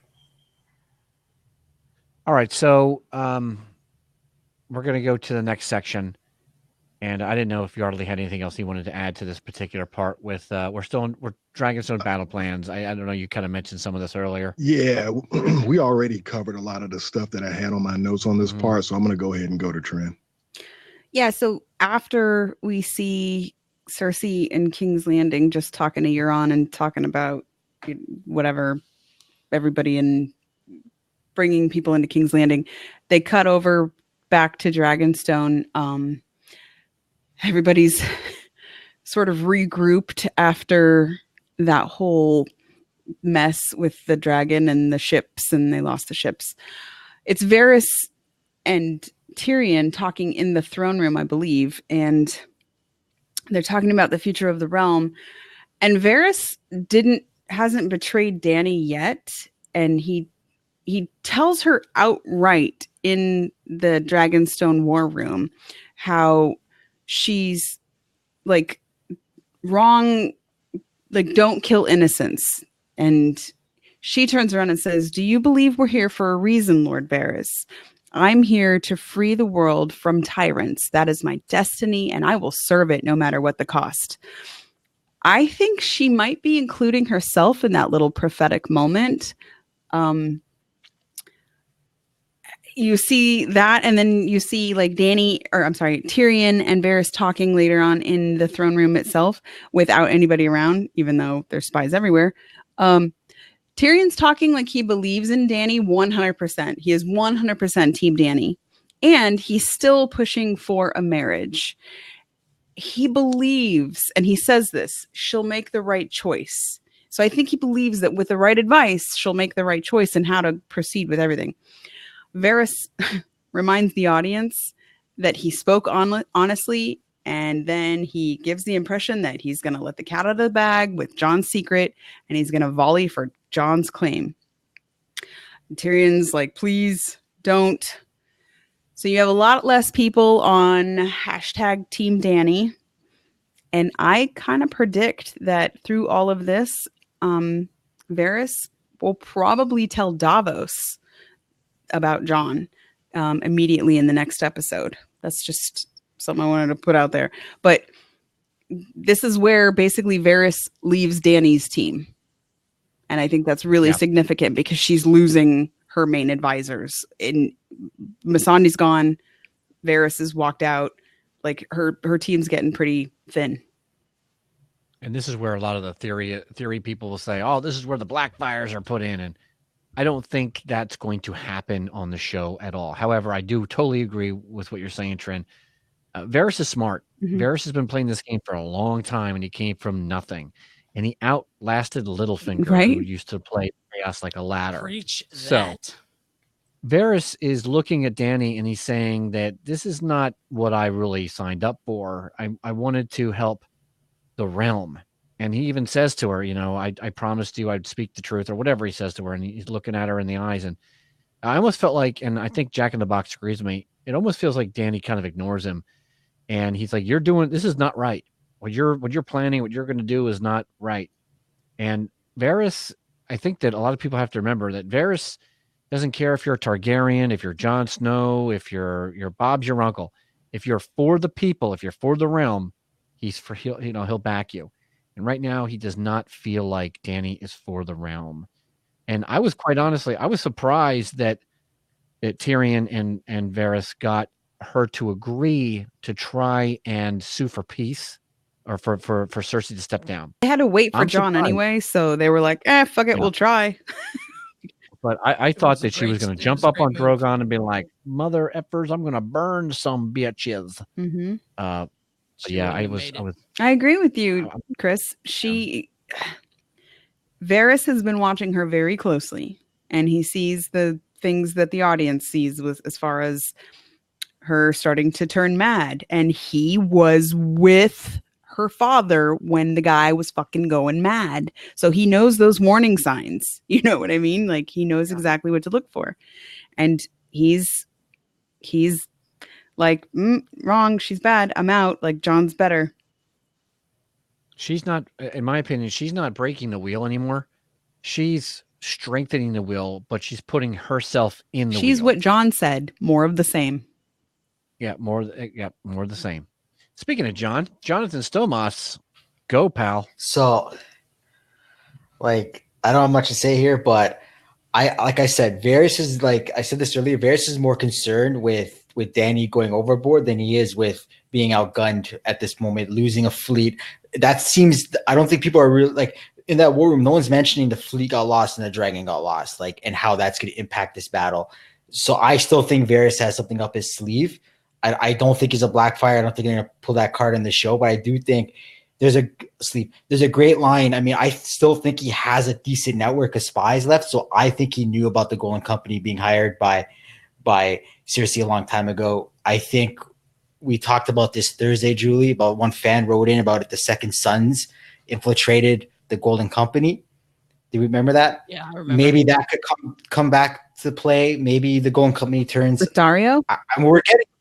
Yeah, like we on the Thursday show, I can't remember the fan's name, so sorry for this, but some fan wrote in, what if the Second Sons infiltrated the Golden Company because Varys found out about Cersei setting Euron to hire the Golden Company, and maybe they went in there and then infiltrated it. So that could happen. Because I just think that Varys is too calm about the battle. He's more concerned about Dany, and that's kind of throwing me off. Like, you just lost a dragon, and it doesn't really concern Varys. He's more John, real quick. Andrea on Facebook is saying, Andrea Triggs is saying, Varys knows something we don't. exactly, and I think he's always been 2 steps ahead of people. Davos in season 2 made a good point when Stannis' fleet was coming, and Davos' son said, "You think they know we're coming?" And then Davos is like, "Varys knew what you had for breakfast last week. He knows. I gotta think that network is still there. He knows." It's very, very funny if Sansa doesn't tell Tyrion about who Jon is. That conversation with Tyrion and Dany is a different conversation because now it's not Varys siding with Jon. It's maybe Varys going over to the other side and joining Cersei. We have to really think about that. So that conversation it really helps in a way. Think about it, because if Tyrion doesn't know, here's the thing: if Tyrion doesn't know about Jon being who he is, what's Varys? And Varys is now at this point questioning what Dany is. Where does Varys go? He's not going to go to Cersei, though. He knows. Yes, he is. No. He's deciding what he says, what's best for the realm. Wait, And right John. now, Let me ask this question. Hold on. How could he go back to Cersei when Cersei knows that Varys helped Tyrion escape? Yeah. That's I part don't of know it. how, but think part about of it. this for a second. And Yeah. wait, one more. Hold on a second, John. The other thing is that Cersei's using the people of King's Landing as a shield. Yes, that's true.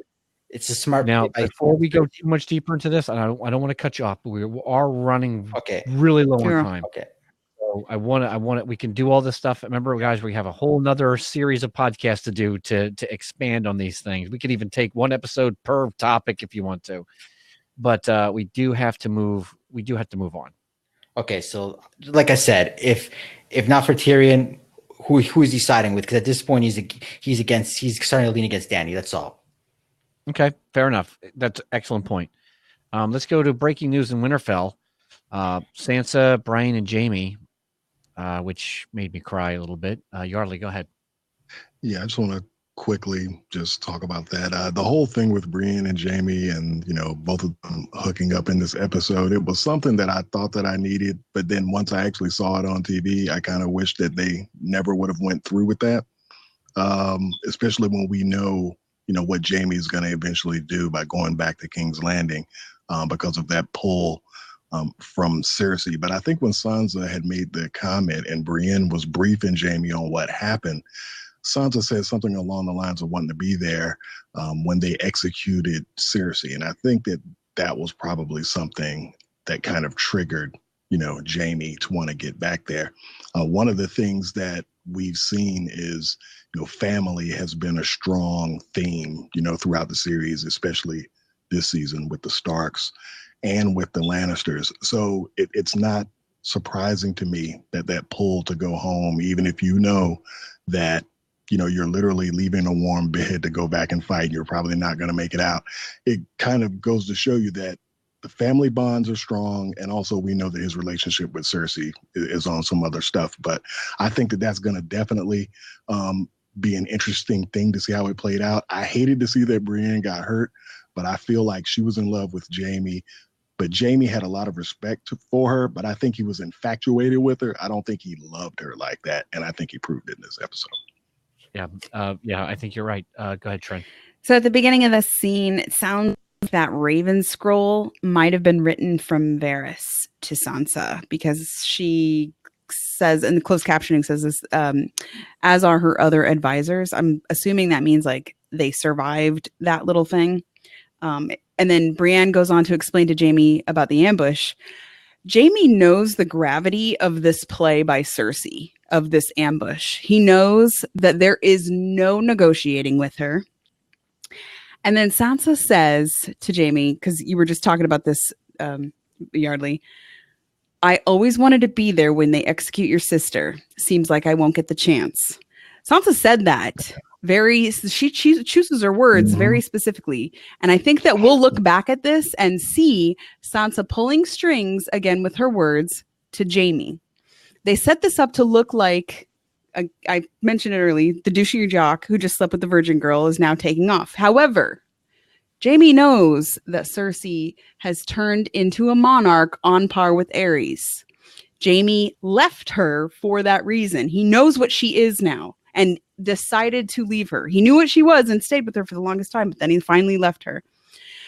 I think he's decided to go to stop her. And I posted earlier on Facebook today about all like nasty stuff about Jaime. And then I rewatched today afterwards, and I've kind of changed my tune a little bit.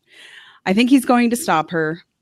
And when they showed Brienne coming up to him, I'm really surprised that Brienne was acting all mushy and girly, because that is not in her character at all. And I was really pissed off they wrote her all weepy like that.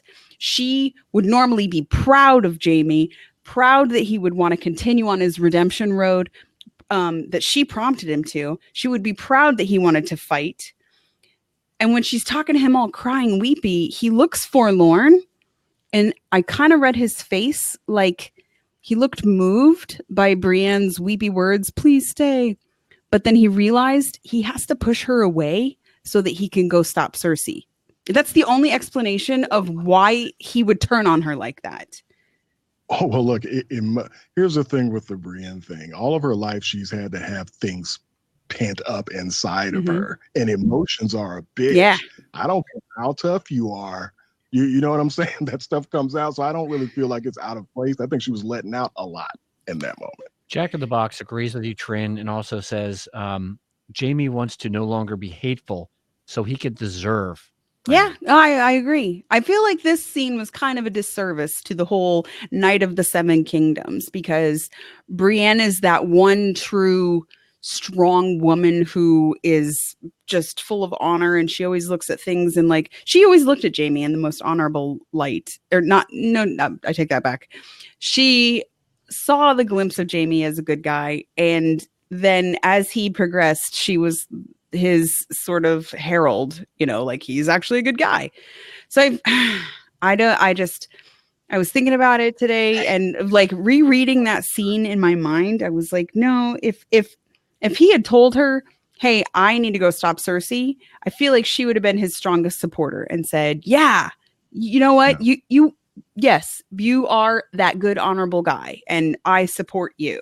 But instead, we got weepy Brienne, who was like, "Don't go, just stay, just stay." That is not in Brienne's character to be like crying, "Just stay with me. We just had sex." No, I don't buy it.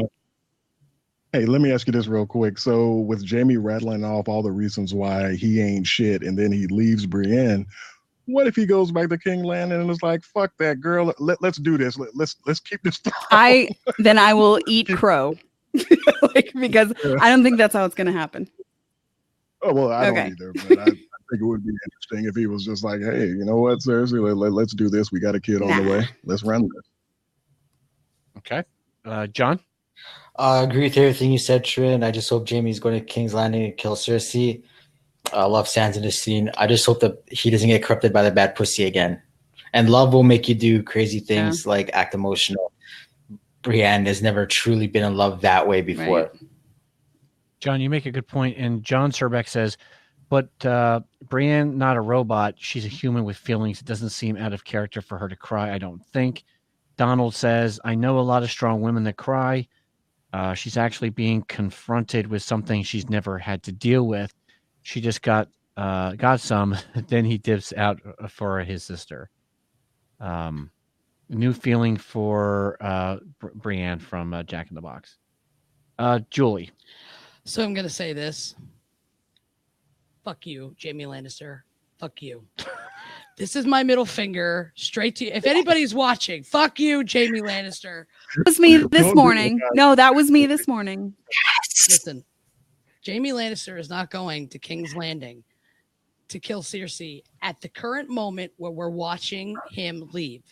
He is going to King's Landing because Sansa told him what happened, and Jamie knows that Dany's going to kill her. Mhm. So he starts to go, oh, my love, my Cersei, I gotta go. Are you sure? Because what he says to Brienne is, you think I'm an honorable man. I've done this for Cersei. I pushed a kid out a fucking window for Cersei. I ran over my cousin for Cersei. I did this for Cersei. I did that for Cersei. None of it was honorable. None of it. Everything that he said, none of it was honorable. I'm not turning Big E. He's basically saying, I'm going down there because I can't get away from the mad pussy, is what he's saying. When he leaves, that's what he's doing. He hurts Brienne because he doesn't fucking care. All he cares about right then in that moment is that Cersei's going to die. So that's where he's going. He's off to protect Cersei, right? But here's what's going to happen. We are almost out of time, kid. Sorry, but so here's what's going to happen. He's going to get to King's Landing.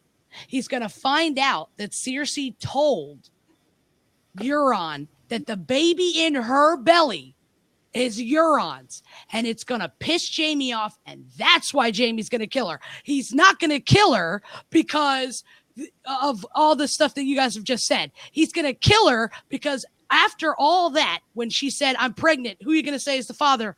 You. She said, now we can be free. Now she just fucking lied and said that it wasn't Jamie's baby and that it's Euron's baby. And Jamie finds out about that. He's going to slit that bitch's fucking throat. Okay, why would he care about it when he left her in King's Landing? He left her because she did not listen to the threat of what was to come. He went to Winterfell because he was fighting for the living.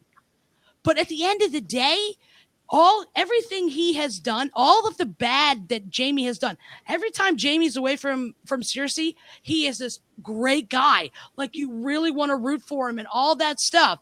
And then the minute that mad pussy comes back, he becomes dishonorable and he does stupid fucking shit.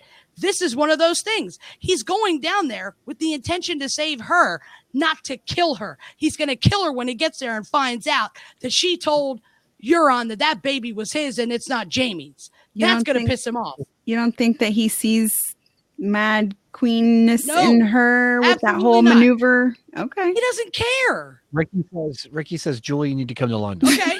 Sure, I would love to. That's my dream vacation. We literally have less than 10 minutes to finish another Parlay.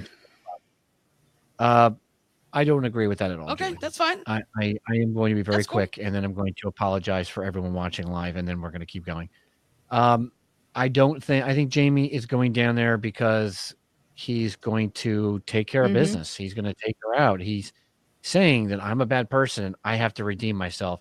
Foreshadowing is everything, and he's already killed the Mad King. Now, whether he succeeds or not, I don't know. But I feel like his redemption story didn't just take a shit because he slept with Brienne of Tarth. And that's the only thing that changed. I just don't. Fucking I'm not going to hate on Brienne. Jamie. I'm on Jamie's side. Big E, I'm never going to switch sides. I think that he's different. And I think we're going to see something different. Now, for everybody watching live, I am so very sorry. We ran way longer than I thought. We only have 5 minutes left of live time. So we're going to continue the show. And we're not going to be able to, for you guys to hear the last bit of the show. So if you guys want to give us your sword ratings now in Facebook, on Get Vocal, or in YouTube, do it right now.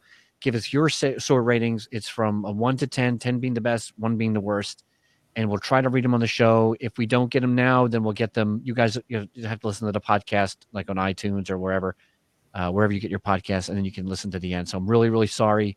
I'm trying to get us more time on this live streaming stuff. So I'm very, very sorry about that. That's my fault. Sorry, so while you guys are writing that up real quick, I just wanted to mention we got a really awesome piece of feedback here, which I'm going to squeeze in now while people are writing down their sword ratings. This is from Susan. Hey, Chris. Hey there, Chris, which is awesome because no one ever sends me anything. I'm just writing to thank you for putting out such a positive content. I've been listening to you all for quite a while. I'm not one for commenting, but in these strangely decision times, I'm even more grateful to have your team's balanced input. This is supposed to be fun, right? I catch your live feed sometimes, and I can tell how much effort you put into making a quality show. John, Julie, Andrea, Trin all feel like friends. Thank you for reposting articles too. I'm also not one for searching out stuff, so knowing you got that covered is helpful. No need to respond. This is just a well done you message from a wee fan. I have to think I'm one of many who feel the same, but like me, don't comment much. Keep up the great work. We fans need your type of content. And What's her name? Susan. Thank you, Susan. Thank you, Susan. Thank you, Susan. We do this for you. You're the best. That right there makes my day. And everybody that's saying love you guys and the chats and stuff, this podcast would not be still recorded if it wasn't for you guys. I'm just saying right now, and my team, Yardley and John and Trin and Julie and even people that work in the background like Gold and Chris Innes and Samantha and Elizabeth and Cash and all you guys in the chat and Keisha and John and Sabrina. I can't read all the names and Ricky and Jack in the Box. You guys are awesome. Both Andreas, everybody. And one of these days, I'm going to write all your names down and I'm going to give you all huge shout outs. So right now, I just wanted to say thank you before we ran out of the live stuff. So we got some sword ratings here from the audience. Jack in the Box says 8.5 swords out of 10. Cash says 7 out of 10. Ricky says 10 for 10 for Julie. Sabrina says 8 swords. John says 7 out of 10. Wish we saw more off-screen conversations. Kelly couldn't be on the podcast tonight, by the way, but her schedule changed. Julie, do you have anything in Facebook? We do. We've got Mama Cheryl giving it a 10. We've got Andrea, our girl Andrea, giving it a 10. We've got Robert giving it a 9. Eric G is giving it 9.5 scorpion spears out of 10. Anna is giving it 2 out of 10. She did not like this with Euron sneaking up on a dragon. Ray says 8 out of 10. Todd, 9.5. That's all we've got on Facebook right now. All right, awesome. So we're just about done Emily here in the just live. popped in with 8.5. Yep. Awesome. So like I said, we're almost done with the live here, and you guys just got to download the podcast, and that way you can catch the end of it because we're probably going to go for another 25 minutes or so. Like I said, I'm working on making this longer. And remember, you can catch us live on BehindTheIronThrone.tv, GetVocal.com, and of course, Facebook.com/BehindTheIronThrone. If you're on the Facebook or you watch the YouTube, you won't miss a show. And on the Get Vocal, because it actually shows up as it's in a schedule. And we're going to be recording tomorrow, the 7th, at 8:30 with Julie and Andrea live. So make sure you're there. And of course, this coming Thursday, we're going to be live as well for just you guys, the audience. I may have a special guest. I don't know yet. I'm still working on it, so I don't want to make an announcement yet. All right. Anyway, thank you guys for watching live. Now let's go back to the panel. We're going to finish this this part here. Where were we? Were we on our way to the parlay? Yeah, we're on the parlay now. Okay, so parlay time. I still can't get over the whole Jamie thing. A lot of people are really pissed off about the Jamie thing. But I don't want to go rehash everything.